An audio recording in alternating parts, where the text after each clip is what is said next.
Condro lan Kartika Haneksen.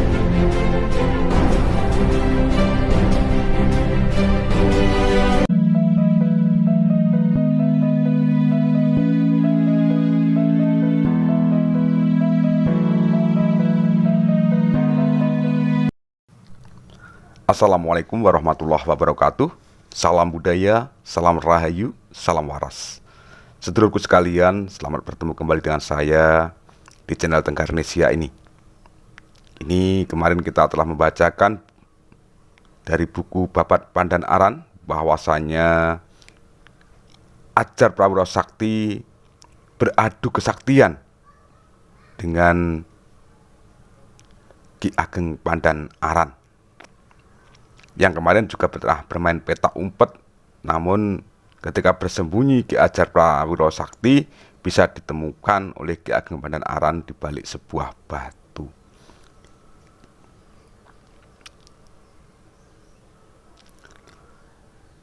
Dan kemarin juga kita ceritakan bahwasanya setelah ditemukannya Ki Adjar Prawiro Sakti minta kepada Ki Ageng Pandan Aran untuk bersembunyi dan akan dicarinya.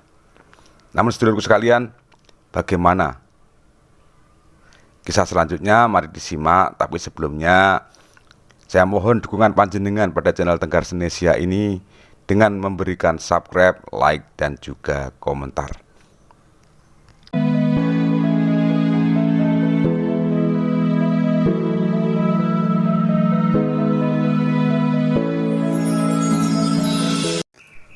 Walaupun sudah berkali-kali Adjar Prawiro Sakti terkalahkan, namun belum mengakui kekalahannya.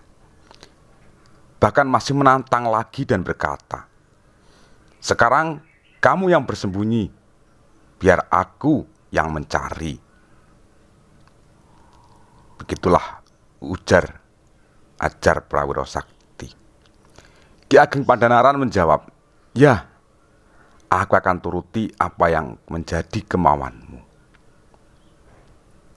Walaupun sudah 3 kali kalah mengadu kesaktian, untuk genap 4 kalinya, kalau kamu masih juga belum merasa kalah, maka kamu lebih baik aku singkirkan. Mulailah permainan itu dengan sekejap. Ki Ageng Pandan Aran menghilang, tidak kelihatan lagi. Adjar Prawiro Sakti segera mencari di mana Ki Ageng Pandan Aran bersembunyi. Adjar Prawiro Sakti merasa bingung, sudah mencari kemana-mana, tetapi tidak bisa menemukan tempat persembunyian.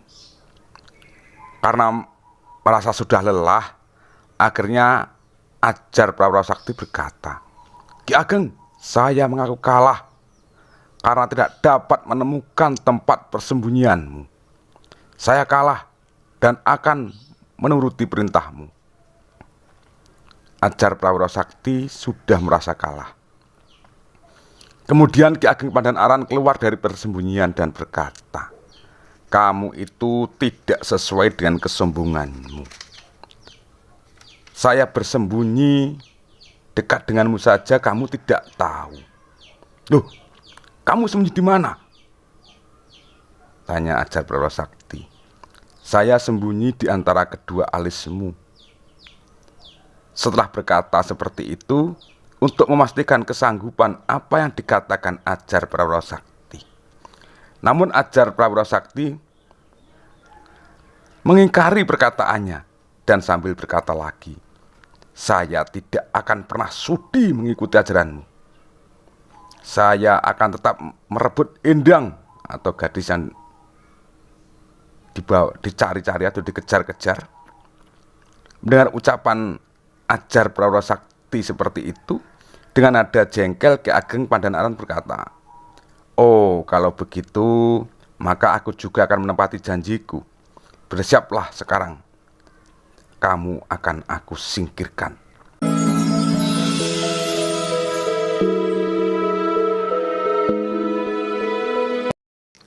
Pada saat itu juga Ki Ageng Pandan Aran mohon izin kepada Allah, Tuhan yang Maha Kuasa, untuk menyerahkan Adjar Prawiro Sakti.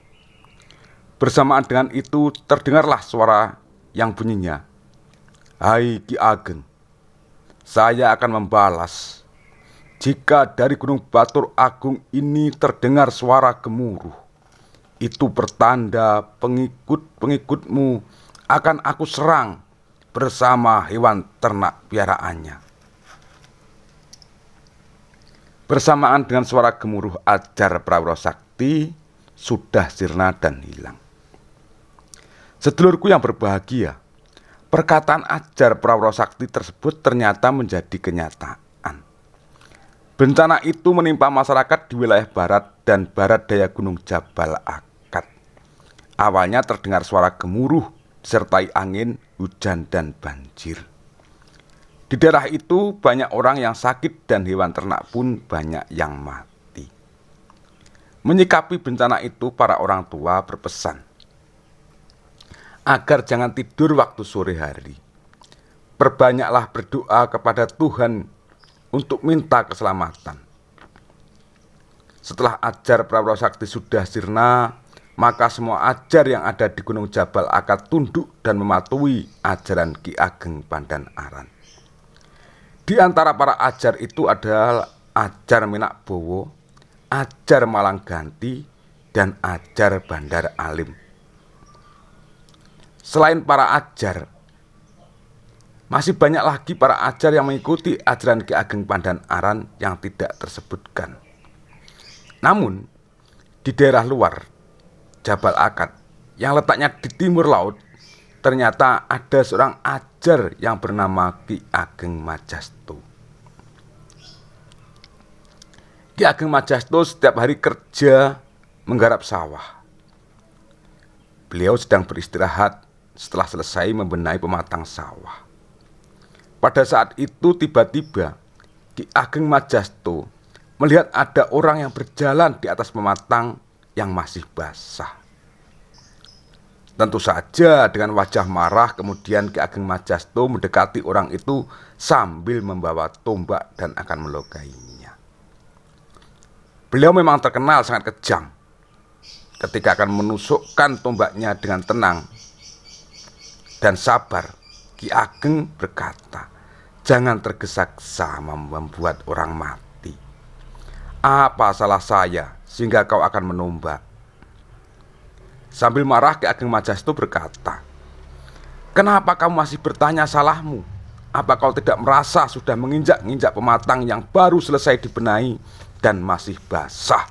Kemudian Ki Ageng Pandanaran menjawab, "Begitu toh. Coba lihatlah dengan periksa secara seksama. Apa pematangmu rusak? Apabila ada yang rusak, saya siap kamu tombak."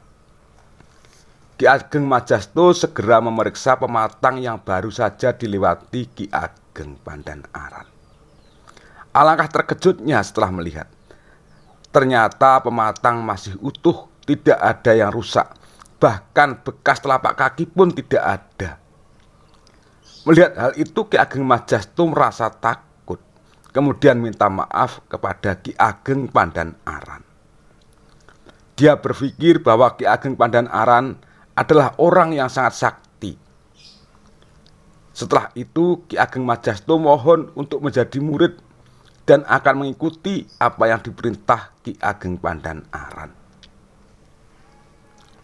Dengan senang hati, Ki Ageng Pandanaran berkata, Jika kau mau menjadi muridku, harus mau membaca syahadat."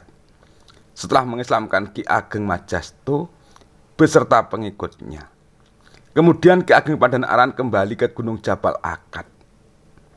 Namun sebelum kembali, Ki Ageng Pandanaran berpesan kepada Ki Ageng Majasto dan para pengikutnya untuk menyebarkan agama Islam di wilayah Majasto dan sekitarnya.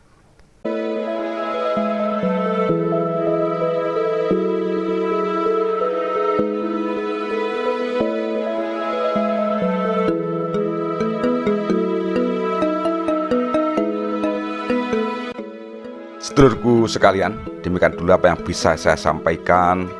Ada kurang dan ada lebih, saya mohon maaf yang sebesar-besarnya.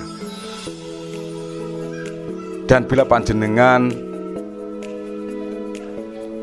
merasa bahwa kisah ini ada perbedaan, maka saya mohon untuk memberikan komentar atau memberikan absen kehadiran. Akhirnya training ungkapan ono rino ono upo ono awan ono pangan. Salam budaya, salam rahayu, salam waras. Wassalamualaikum warahmatullahi wabarakatuh.